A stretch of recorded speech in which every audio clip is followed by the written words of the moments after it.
સારું, ચાલો તો પછી શરૂ કરીએ. આજે આપણે પાવર ડ્રિલ્સની દુનિયામાં એક ઊંડી ડૂબકી મારીશું. કોઈ પણ પ્રોજેક્ટ માટે સાચું ટૂલ કેવી રીતે કામને એકદમ આસાન બનાવી દે છે એ સમજવા માટે આપણે તેના અલગ અલગ પ્રકારો અને તેની બનાવટને બારીકાઈથી સમજીશું. જરા વિચારો, પહેલાના સમયમાં દરેક કામ હાથથી કરવું પડતું હતું. કેટલો બધો સમય અને મહેનત લાગતી, પણ પછી પાવર ટૂલ્સે આવીને જાણે આખી ગેમ જ બદલી નાખી. હવે એ જ કામ ફટાફટ, એકદમ ચોકસાઈથી અને ઘણી ઓછી મહેનતે થઈ જાય છે. પણ એક મિનિટ, શું લાગે છે? શું એક જ ડ્રિલ મશીન બધી જગ્યાએ ચાલી શકે? જે ડ્રિલ લાકડામાં સરળતાથી કાણું પાડે, શું એ જ ડ્રિલ કોન્ક્રીટની દિવાલ પર પણ એવો જ જાદુ કરી શકશે? ના. અને સાચું કહું તો આ જ સૌથી મોટો પડકાર છે. ચાલો આને એકદમ સહેલાઈથી સમજીએ. લાકડા કે પ્લાસ્ટિક જેવી નરમ સપાટી માટે બસ ગોળ ગોળ ફરતી ડ્રિલ જ કાફી છે. પણ જેવી જ સામે ઈંટ કે કોન્ક્રીટ જેવી કઠણ દિવાલ આવે, ત્યાં જ સામાન્ય ડ્રિલના હાલ બેહાલ થઈ જાય છે. તેની ધાર બુઠ્ઠી થઈ જાય છે અને એ આગળ વધી જ નથી શકતી. તો ચાલો શરૂઆત કરીએ એકદમ બેઝિકથી. સૌથી સાદી એટલે કે સ્ટાન્ડર્ડ પાવર ડ્રિલ કેવી રીતે કામ કરે છે અને એનો બેસ્ટ ઉપયોગ ક્યાં થાય છે એ જોઈએ. આ રહી આપણી સ્ટાન્ડર્ડ ડ્રિલ. રોજિંદા નાના મોટા કામ માટે આ બેસ્ટ છે. આની સૌથી મોટી ખાસિયત છે એની સ્પીડ, જેને આપણે ટેકનિકલ ભાષામાં આરપીએમ કહીએ છીએ. આ જ હાઈ સ્પીડને કારણે તે લાકડું, પ્લાસ્ટિક કે પછી પાતળી ધાતીમાં એકદમ સફાઈથી કાણું પાડી દે છે. તો આ આરપીએમ એટલે શું? સિમ્પલ ભાષામાં કહીએ તો આંટા પ્રતિ મિનિટ. એટલે કે એક મિનિટમાં ડ્રિલનું બેટ કેટલી વાર ગોળ ફરે છે. જેટલા વધારે આરપીએમ એટલું જ ઝડપી અને ચોખ્ખું કામ થાય, ખાસ કરીને લાકડા જેવી સામગ્રી માટે. પણ પેલી કઠણ દિવાલનું શું? ત્યાં તો ખાલી ગોળ ફરવાથી મેળ નહીં પડે. બસ અહીંયા જ એન્જિનિયરોએ એક નવી તરકીબ વાપરી, એક એવી શક્તિ ઉમેરી જેણે બધું જ બદલી નાખ્યું. પણ આખરે આ ઇમ્પેક્ટ એક્શન છે શું? હા, કોઈ જાદુ છે? એ કામ કેવી રીતે કરે છે? ચાલો આ રહસ્ય પરથી પડદો ઉઠાવીએ. આ જુઓ, આનાથી બધું સિમ્પલ થઈ જશે. ઇમ્પેક્ટ એક્શન એટલે બે શક્તિઓનું કોમ્બિનેશન. ડ્રિલ ગોળ તો ફરે જ છે, પણ સાથે સાથે એ નાની હથોડીની જેમ આગળની તરફ ફટકા પણ મારે છે. એટલે કે ફરવું અને ફટકો, આ બંને મળીને બને છે ઇમ્પેક્ટ એક્શન.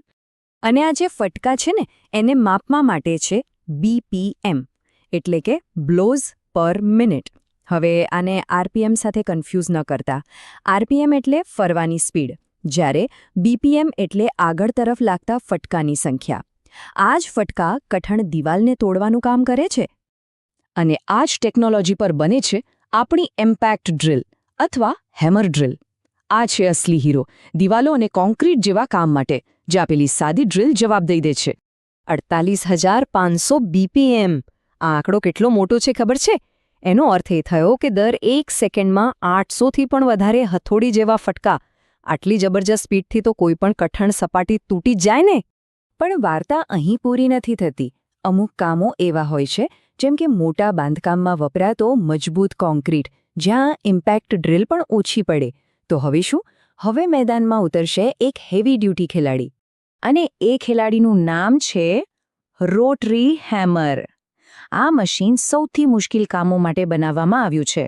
આની ફરવાની સ્પીડ ભલે ઓછી હોય, પણ એના ફટકામાં જે દમ છે એ ગજબનો છે. એ ધીમા પણ ખૂબ જ શક્તિશાળી પ્રહાર કરે છે.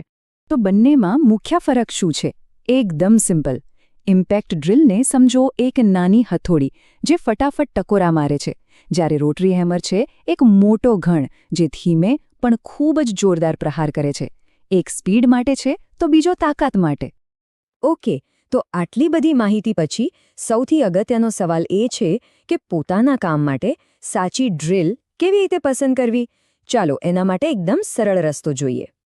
જો બસ આ 3 સ્ટેપ્સ યાદ રાખી લો એટલે તમારું કામ થઈ ગયું. પહેલું, નક્કી કરો કે કામ શેના પર કરવાનું છે. લાકડા પર, ઈંટ પર કે પછી મજબૂત કોન્ક્રીટ પર. બીજું, વિચારો કે તમારે વધારે સ્પીડ જોઈએ છે કે વધારે તાકાત. અને ત્રીજું, બસ આ 2 સવાલના જવાબ મળતા જ સાચું ટૂલ તમારી સામે હશે. છે ને સિમ્પલ? અને હા, આ બધું યાદ રાખવાનું કોઈ ટેન્શન ના લેશો. તમારા માટે અમે બધી માહિતી એક જ જગ્યાએ મૂકી દીધી છે, એકદમ ચીટ શીટની જેમ, જેથી બધું ફટાફટ રિવાઇઝ થઈ જાય. આ રહ્યું એ ટેબલ. આમાં બધું જ એકદમ ક્લિયર છે. ત્રણેય ડ્રિલની સામસામે સરખામણી. કઈ ડ્રિલ ક્યાં કામ આવે, કોની કેટલી પાવર, સ્પીડ, બીપીએમ, બધી જ વિગતો. તો ટૂંકમાં સ્ટેન્ડર્ડ ડ્રિલ એટલે સ્પીડ, ઇમ્પેક્ટ ડ્રિલ એટલે દિવાલ માટે પાવર અને રોટરી હેમર એટલે સૌથી ભારે કામ માટે અલ્ટિમેટ પાવર. તો હવે આખી બ્લૂપ્રિન્ટ તમારી પાસે છે. તમને દરેક ટૂલનું રહસ્ય ખબર છે. તો સવાલ હવે એ છે કે આ જ્ઞાનનો ઉપયોગ કરીને તમે શું નવું બનાવશો? નમસ્કાર. ચાલો આજે વાત કરીએ કન્સીલ્ડ વાયરિંગ માટે જરૂરી એવા પાવર ટૂલ્સ વિશે. આ સમજૂતી પ્રોફેશનલ્સ અને જેઓ આ કામ શીખી રહ્યા છે એ બંને માટે ખૂબ જ ઉપયોગી સાબિત થશે.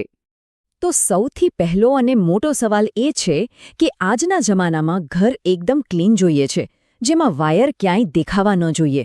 પણ કોન્ક્રીટ કે ઈંટની દિવાલની અંદર આ વાયર નાખવા કઈ રીતે? એના માટે ખાસ સાધનો જોઈએ. તો આપણે આખી વાતને 5 ભાગમાં સમજીશું. સમસ્યા શું છે ત્યાંથી શરૂ કરીને પ્રોફેશનલ સોલ્યુશન સુધી આપણે બધું જ આવરી લઈશું. જુઓ, વાત એમ છે કે છુપાયેલા વાયરિંગનું જે પ્રોફેશનલ ફિનિશિંગ છે ને, એ કોઈ સાદા હાથ ઓજારોથી ના આવે.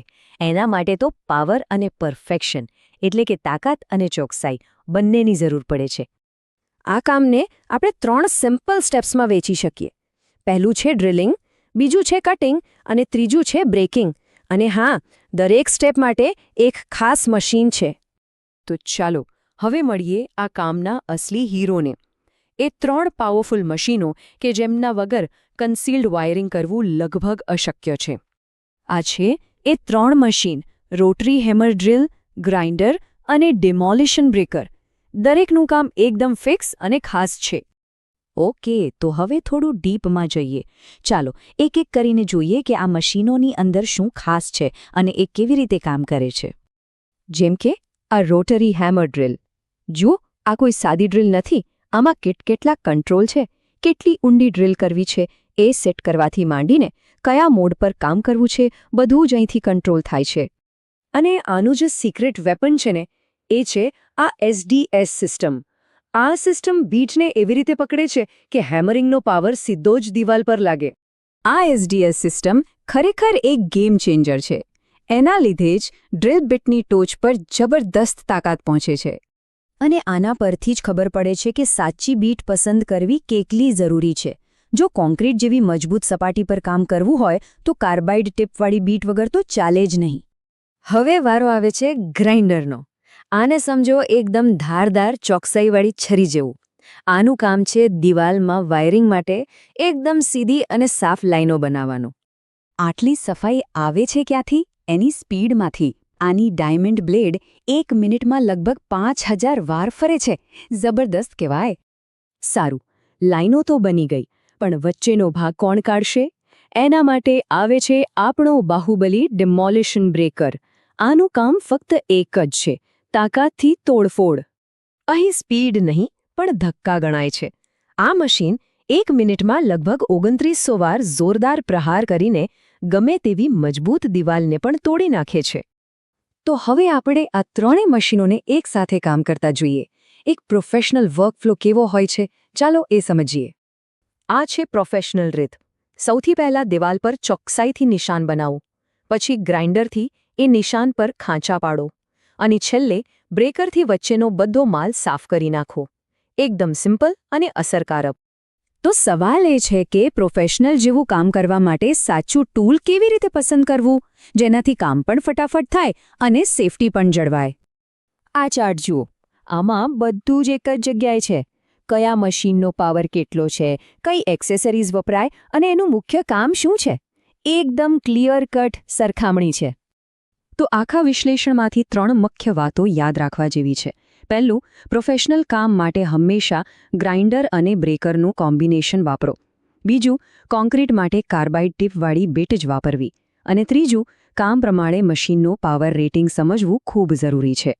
અને છેલ્લે એક વાત સમજી લો: પ્રોફેશનલ કામનો મતલબ ખાલી મોંઘા ટૂલ્સ વસાવવાનો નથી, પણ આખી સિસ્ટમને સમજવાનો અને એના પર માસ્ટરી મેળવવાનો છે.